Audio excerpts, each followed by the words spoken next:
أعوذ بالله من الشيطان الرجيم بسم الله الرحمن الرحيم الصلاة والسلام على سيدنا محمد وعلى آله وأصحابه أجمعين رب اشرح لي صدري ويسر لي أمري واحلل عقدة من لساني يفقهوا قولي. Ассаламу алейкум, құрметті мұсылман бауырлар. Алла тағала күндерімізді берекелі етсін иншалла. Алла тағала өткен Рамазан айында ұстаған оразаларымызды Алла тағала қабыл етсін. Нағыз мынау ораза ұстаған адамның шынайы оразаның адам үшін пайда бергенінің бірден бір көрінісі көп жағдайда адамның оразадан кейін байқалып жатады. Ол қаншалықты ораза айы ол адамға пайда берді. Яғни ораза айында жасаған жақсылықтар, ораза айында ұстаған ораза айында оқылған Құран кәрім, берген садақаларыңыз, ол тек қана ораза айында ғана емес, ол оразадан кейін жалғасатын иншалла ізгі амалдардың бірі.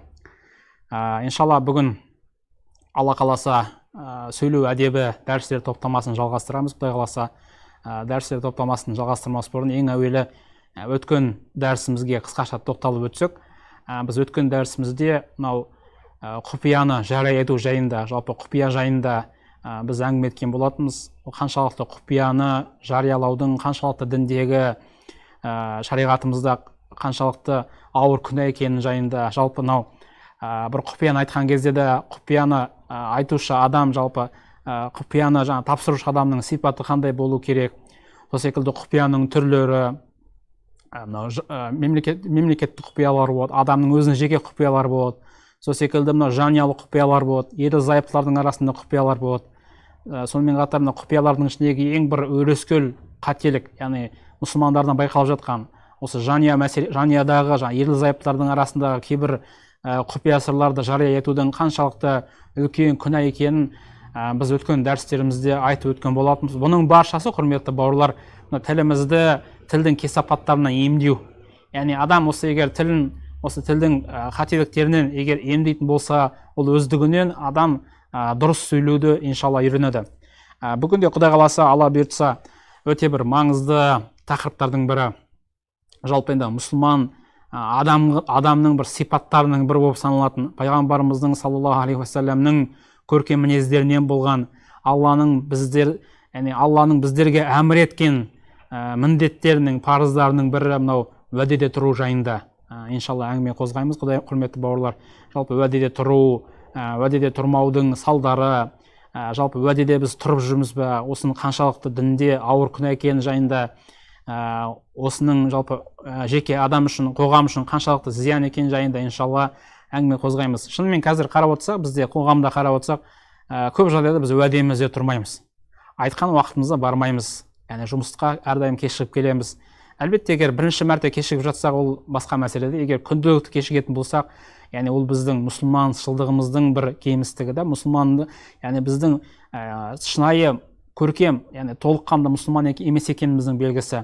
Сол секілді мынау біздің тойларымызда, отырыстарымызда, жиналыстарымызда көп жағдайда кешігулер байқалады. Мынау адамдардың өзара бір-бірімен уәде беруі, мысалы, кейбір адамдар қарызға алады да бір адамнан, осындай бір уақыттан кейін, біраз уақыттан кейін қайтарам дейді, ол сол із суытып, адамның соңына түсіп, таппай әртүрлі жағдайларға барып жататындар болады.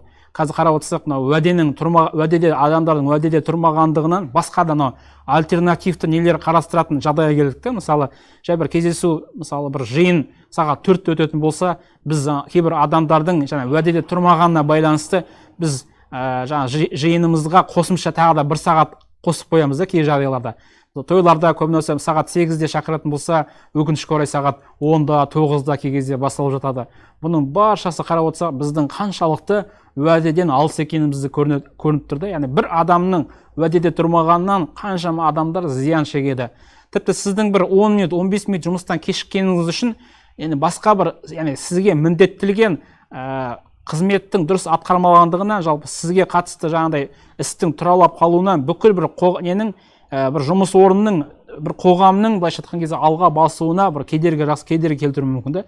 Сол үшін уәдеде тұру ол өте бір қоғамымызға өте бір маңызды бір сипаттардың бірі. Қоғам уәдеде тұратын болса, ол бір қоғамның бір алға басуының, қоғамның гүлденудің бір алғы шарттары. Қазіргі кезде шыны керек өкінішке орай мынау тіпті заң тұрғысынан да мынау кейбір қарызға алған адамдар бір-біріне мысалы осындай уақытта қайтарам деп уәде беріп, тіпті мынау нотариалды тұрғыда жаңағыдай бекітіп, заң тұрғысында жаңағыдай егер қайтарылмаған жағдайда осындай заң тұрғысынан алуға мүмкіндігі беретін кейбір жағдайлар жасағанның өзінде кейбір адамдар қулық тауып, жаңағыдай өзінің есебіндегі жаңағыдай қаражатты жойып, басқа бір туысының несінен ашып, жаңа есеп ашып, солай құтылып, жаңағыдай заң алдында құтылып кетіп жатқан адамдар да бар да. Бұның баршасын қарап отырса, мынау адамның сана сезімінің өте төмен екенінің дәрежесі. Енді біріншіден құрметті бауырлар, мынау жалпы ненің уәденің түрлері. Қарап отырса, біз неше мәрте өзімізге уәде бердік та? Біз кейбір адамдар 30-да, 40-та, 50-де адамдар бар. Мысалы, жыл сайын өзімізге уәде береміз да, міне, осы жылдан бастап мен Құдай қаласа бір жаңа бір жоспар бастаймын, жаңа бір іс бастаймын деген секілді. Мен өзгеремін, жақсы адамдардың қатарында боламын, маған адамдар сенетін болады деген секілді. Қанша мәрте біз өзімізге уәде береміз. Бірақ өкінішке орай уәдеде біз көп жағдайда тұра алмай жатамыз. Яғни сол баяғы жартас, сол жартас, баяғы жағдайымыз сол жағдай, сол баяғы әңгімеміз, яғни әр жыл сайын бір мақсат қоямыз, бірақ мақсатқа жетпейміз де, өзімізге қанша мәрте уәде береміз, бірақ уәдемізде тұрмаймыз. Сонымен қатар құрметті бауырлар, біздің қоғамның алдындағы біздің уәдеміз. Қанша мәрте біз қоғамның алдында біз дұрысталамыз, қоғамның алдында жаңағыдай бір дұрыс жолға түсеміз деп қанша мәрте уәде етсек те, сол қоғамның алдында сол ұятты болып жатқан жағдайларымыз бар. Яғни жұмысқа уақытында келмейміз, жаңа айтқан жобамызды, айтқан жаңа жұмысымызды уақытында бітіре алмаймыз. Яғни көп жағдайда кешіктіреміз. Сол үшін көп жағдайда осы біздің кейбір адамдардың уәдесінде тұрмайтын адамдардың кесірінен басқа адамдар зиян тиеді. Шыны керек, бұл жерде уәде мәселесіне келетін болсақ, тек қана мұсылмандардың арасында ғана емес, сонымен қатар пайғамбарымыз саллаллаху алейхи вассаламның заманында мұсылман емес мүшриктерге берілген уәдеге шейін пайғамбарымыз саллаллаху алейхи вассалам сақтаған, оны жаңағыдай берік ұстанған. Пайғамбарымыздың бір хадисінде келеді, жалпы Сахих Муслимде келген бір хадисте Хузайфа ибн Яман мен Абу Хусайл деген екі сахаба болады. Әлгі екі сахаба Меккеден Мадинаға хижра жасаған кезде, көшкен кезде, көшіп баратқан кезде әлгі екі сахабаны мүшриктер ұстап алады. Жолда ұстап алады. Ұстап алады да кері қайтармақ болады. Енді біледі да пайғамбарымыз саллаллаху алейхи вассаламның несіне қатарына қосылуға бара жатқаннан. Содан кейін не істейді? Анау әлгі екеуі болмайды, жоқ біз қайтпаймыз дейді. Біз міндетті түрде пайғамбарымызға баруымыз керек дейді. Сол кезде әлгі мүшриктер әлгі екі адамнан уәде алады. Қандай уәде алады? Бізге қарсы соғыспайсыңдар. Яғни бізге қарсы жаңағыдай қару көтермейсіңдер. Соған егер уәде етсеңдер, біз сендер жібереміз дейді. Алар жақсы, біз сіздерге қарсы жаңағыдай қару көтермейміз деп уәде береді. Уәде бергеннен кейін әлгі мүшриктер жібереді. Біраз уақыттан кейін пайғамбарымыз мұсылмандар мен мүшриктердің арасында ең алғашқы үлкен соғыс, яғни Бәдір соғысы болады. Яғни Бәдір соғысы ғазауаты болған кезде пайғамбарымыздың мұсылмандар саны өте аз болады. 300-дің маңайында ғана мұсылмандар болады. Яғни мүшриктер мыңға тарта мүшриктер сонда 40 қаруын сайланып жаңағыдай баршасы келе жатқан кезде мыңға тарта, яғни мұсылмандардың саны енді мұсылмандардың саны жетпей жатқан кезде осы екі сахабаны пайғамбарымыз саллаллаху алейхи вассалам жорыққа қатыстырмай қояды. Өйткені бұлар кезінде сол өздерінің жаулары болса да мүшриктерге уәде беріп қойған екен де, біз сендерге қарсы қару көтермейміз деп. Яғни сол үшін пайғамбарымыз саллаллаху алейхи вассалам оларды сол жорыққа қатыстырмай қойған. Қарап отырсаңыздар, пайғамбарымыз өзінің жауларына берген уәдесіне шейін ол уәдесінде тұрған. Яғни бұл басқа адамдарға берген уәде бұл әлбетте орындалу керек деген сөзді. Яғни бұл пайғамбарымыз сипатынан. Енді бірде мынау тағы да бір оқиға болған пайғамбарымыздың саллаллаху алейхи вассалам кезінде. Білесіздер, хижраның жыл санауы бойынша 6-шы ғасырында үлкен бір мұсылмандар мен мүшриктердің арасында бір үлкен келісім болады. Худайбия деген келісім болады. Яғни Худайбия келісімнің шарттарының бірі, егер кімде 10 жылға, яғни мұсылмандар мен мүшриктердің арасында, мүшриктер және мүшриктерге жаңағыдай жақтас болған тайпалардың арасында келісім шарт болады. Қандай келісім шарт? 10 жыл соғыспасқа. Және қандай тағы бір шарт? Егер мүшриктердің ішінде егер бір адам мұсылман болып, пайғамбарымыздың саллаллаху алейхи вассаламның қатарына қосылғысы келсе, мұсылмандар қабылдамау керек. Ал егер керісінше мұсылмандардың арасында бір адам керісінше исламды тастап мүшриктерге қосылам десе, оған ешкім кедергі жасамайды. Яғни осында келісім болады пайғамбарымыз бен мүшриктердің арасында. Әлгі келісімге келеді, келісімге келіп, келісімге қол қойылып, жаңағыдай тараған кезде, сол кезде Сухайлдың жаңағыдай келісімге келген мүшриктердің бірінің баласы Сухайл деген, Сухайл емес, Абу Жандал ибн Сухайл деген бір жас сахаба пайғамбарымызға келеді. Я Расулалла, міне мен мұсылман болып келдім, мені өзіңіздің қалаңызға, менің сабымызға қосыңыз дейді. Сол кезде пайғамбарымыз не істейді? Жоқ дейді, біз мынау нелермен, мүшриктермен келісімге отырып қойдық дейді, келісімге келіп қойдық дейді. Яғни бұл келісім, яғни бізге қандай да бір адам келетін болса, біз кері қайтаруға уәде бердік дейді, біз уәдемізде тұруымыз керек дейді. Қарасаңыздар, сол кезде әлгі мұсылман болып келіп тұрса да, келісімге келген үшін, жаңа уәде берген үшін, мүшриктерге уәде берген үшін пайғамбарымыз саллаллаху алейхи вассалам әлгі адамды жаңа Абу Жандалды қайтарып жүрген екен да. Яғни бұл пайғамбарымыздың саллаллаху алейхи вассаламның тіпті басқа дін өкілдеріне берген уәдесінде тұрған.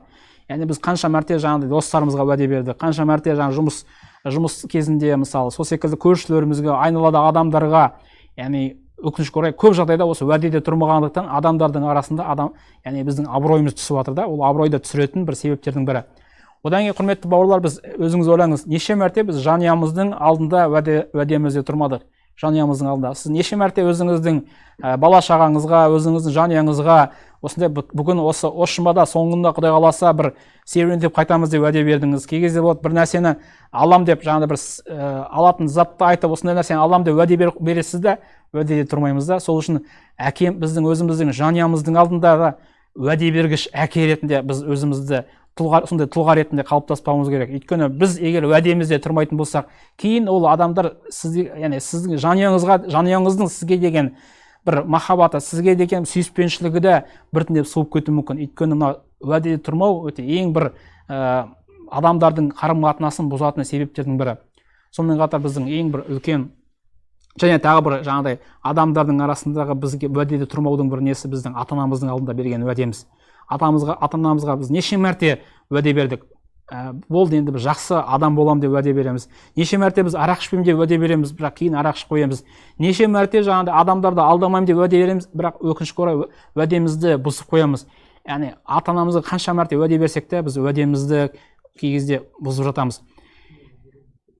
Сонымен қатар құрметті бауырлар, мынау уәденің ішіндегі ең бір үлкені Алланың алдында берген уәдеміз, құрметті бауырлар. Яғни Алланың алдына берген уәдеміз.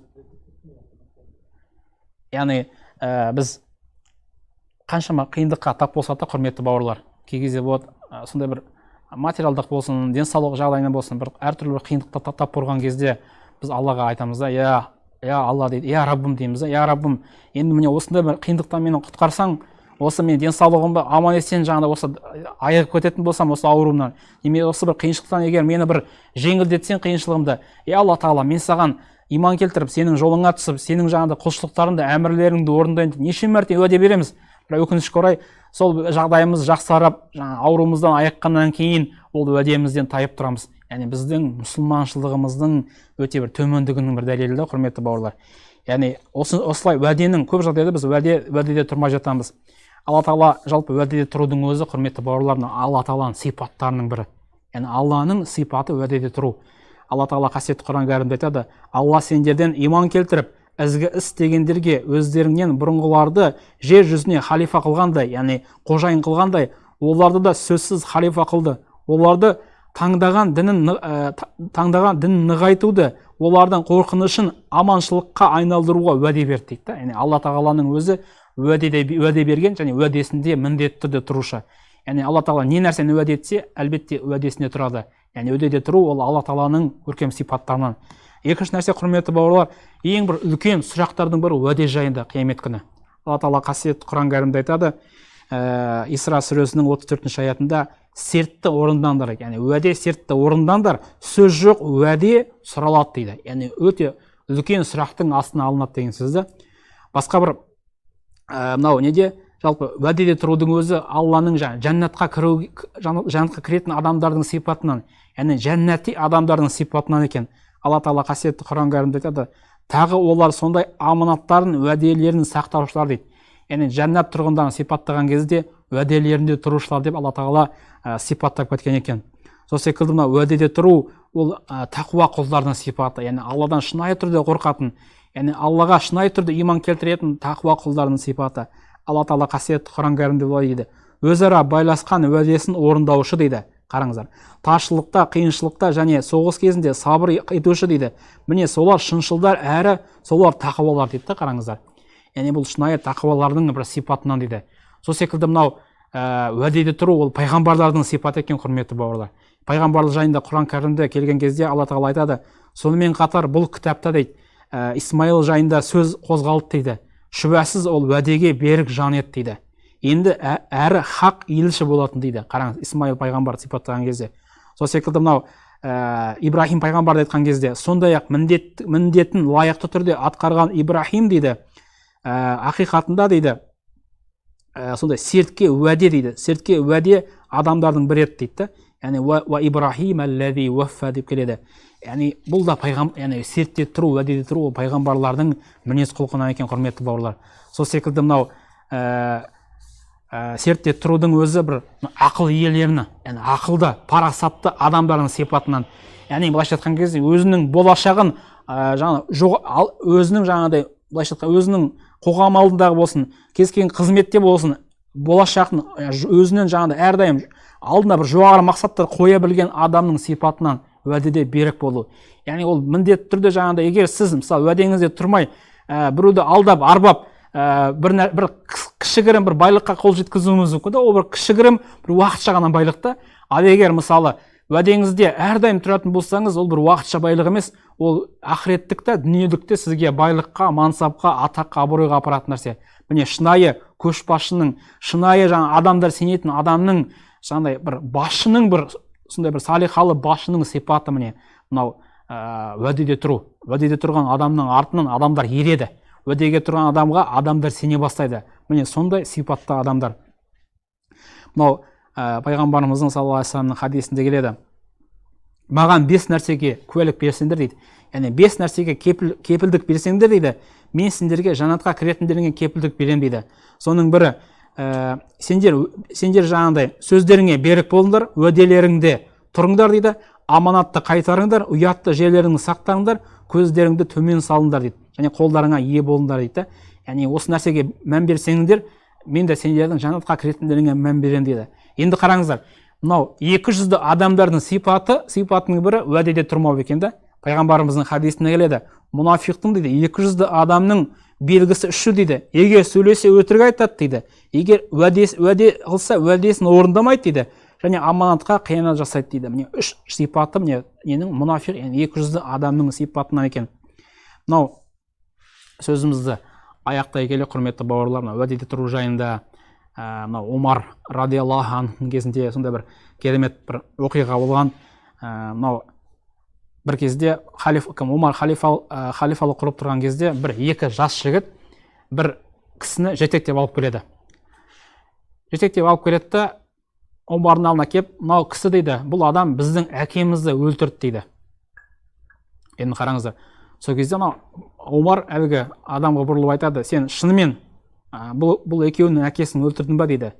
Иә дейді, мен бұл екеуінің әкесін өлтірдім дейді. Осындай бір бақшаға, менің бақшама дейді, бұл адамның дейді, бұл екеуінің әкесінің, бұл екеуінің несі түйесі кіре бергендіктен дейді, мен сол түйесін жаңағыдай түйесін қумақшы болып едім дейді. Сол кезде дейді, осы кезде осының әкесі келіп қалған кезде сол тасты лақтырып, сол адамның басына тиіп, сол жаңа жазатайынан мерт болып кетті дейді. Мен оны әдейілеп, оны бір өлтіру ойда болған жоқ еді дейді. Яғни сол бір түйесі кірген үшін, түйесі кіре берген үшін сол әрдайым екеуміздің арамызда бір келіспеушілік болатын дейді. Бірақ мен оны негізді дейді, ол бір арнайы бір өлтіру мақсатында емес, сол бір тас лақтырып қойып едім, ол адамға дейді байқаусыздан тиіп кетті дейді, өліп кетті дейді.